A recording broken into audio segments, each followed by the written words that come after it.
Good afternoon and welcome to another episode of Beating COVID-19.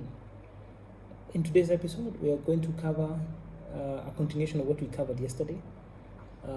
What will happen to you when COVID-19 is through.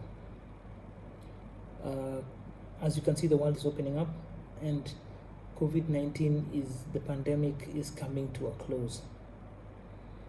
However, it will not be normal things as normal.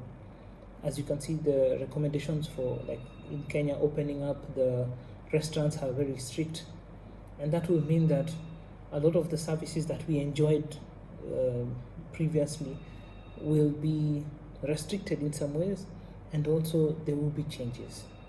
The future presents with changes, and those changes are not small. So as we begin this short clip, I just want you to understand that your world has changed. If you're not ready for it, it is ready for you. So, what will you do when COVID-19 is through? There are two mindsets that we have today. There's the mindset of the one who is stuck. They don't know what to do, they don't know where to go. And the one who is free, who has a plan on their hands and is willing to take chances and move forward. All of them face the same challenge. And as you have noticed with all my COVID-19 videos, they all have the letter C as the core word, so that you can remember these anecdotes as we go along. I'll use three words to distinguish between the stuck person and the free person. Number one, both these people have a cause.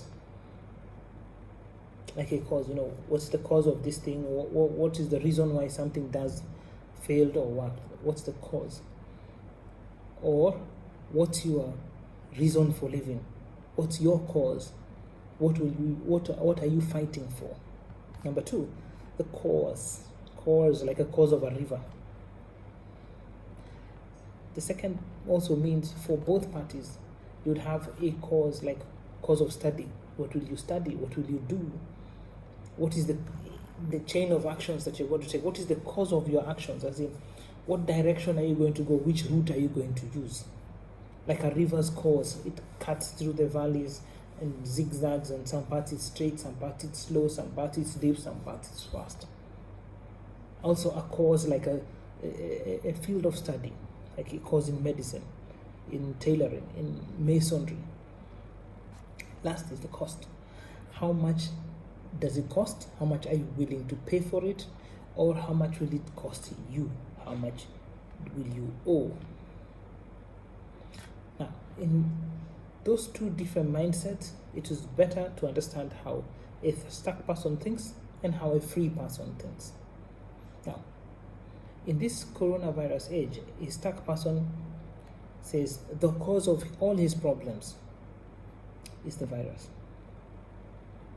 The virus shut down his job, the virus got his landlord on his case, the virus did all sorts of things. That's the cause. What is the cause of action? Wait it out. Wait for the government to come to your rescue, or well-wishers, or wait for something to happen, a windfall of some sort. Yeah, so the cause, what will you do? What actions are you going to take? For the most part, people will wait it out. They wait for the government to react, to cut them some slack.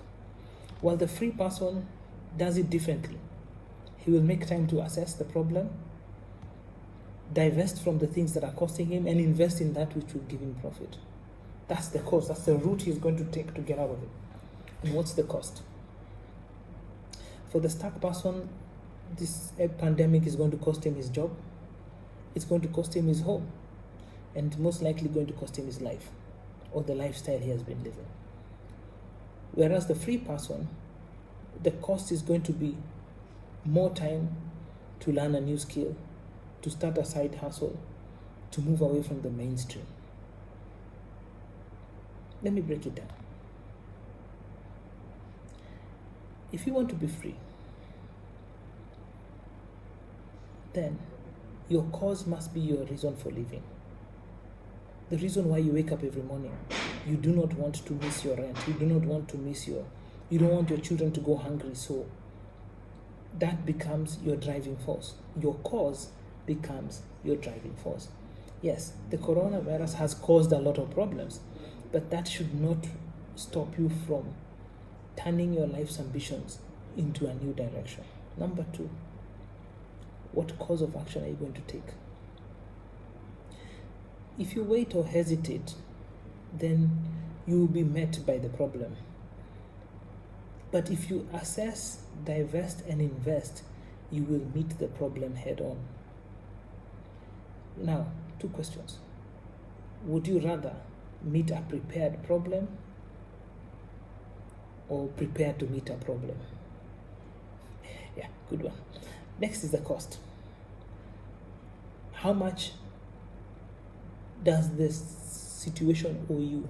I mean, do you owe to the situation? Like now, coronavirus, how much coronavirus has cost you? It has cost you your job, your home, your life, your lifestyle. Yes. How much are you willing to pay to get out of it? That's what a free person is thinking. How much am I willing to invest, put down to get out of this corona problem? If it means I study, I will study. If it means I add in extra hours, I will do that. If it means to create a side hustle, I will do that. If I'm to move away from the mainstream, the way things are done by everyone else, and start doing things a little newer, different, unique, I will do it. That's the cost a free person has to pay. I'll give you an example. At the moment, a lot of people are going to most likely lose their jobs because hotels are going to not allow more people than usual because they'll have less tables. Shops, the same.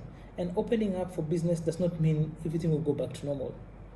The system with the matatus will still remain. We'll have to have less people in the car, and so on and so forth. All these things are coming your way. They are coming and they are here now. You can see. The government of Kenya wants to open up Kenya even before we are done with the pandemic. Why? Because we need to get our economy going. So before and by the time that we are fully open, you have a chance to study. Harvard University is putting out free courses right now for study those who want to do tech or IT. And I think you can go online and find many courses of study available now to improve your chances at getting a better job. Number 2, also you can improve your skills by learning a new trade. If you are a carpenter, now would be a good time to find a spot in a garage and learn how to weld. Like me, I've gone into gardening, and at the moment I'm also looking at reactivating my wood workshop. So I've gotten I'm looking for what is it called, crosscut saw and a few other tools. I bought some chisels, because I want to be able to work with my hands once again. Number 3, am I willing to invest the time? The cost of all these things is what it boils down to. How much are you willing to invest to make things better for your life? Now, there is a saying. It's a personal saying, but I'll share it with you. When the going gets tough, the leaders hide. They count the cost, they weigh the consequences. Then they cut out the weight and do what counts. And the going gets lighter, faster, and better. It's gonna get better, but maybe after it gets worse fast. So, tighten your belt. Find a reason for living. Assess where you are. Cut the weight that is holding you down. Invest in the areas that are going to benefit you in the future. And pay the cost. Have a good day. God bless you. All the links and statements and things that I've been writing, they're usually in the descriptions. And I urge you not to give up. It's going to get better. Thank you and have a good day, and God bless you, and see you tomorrow.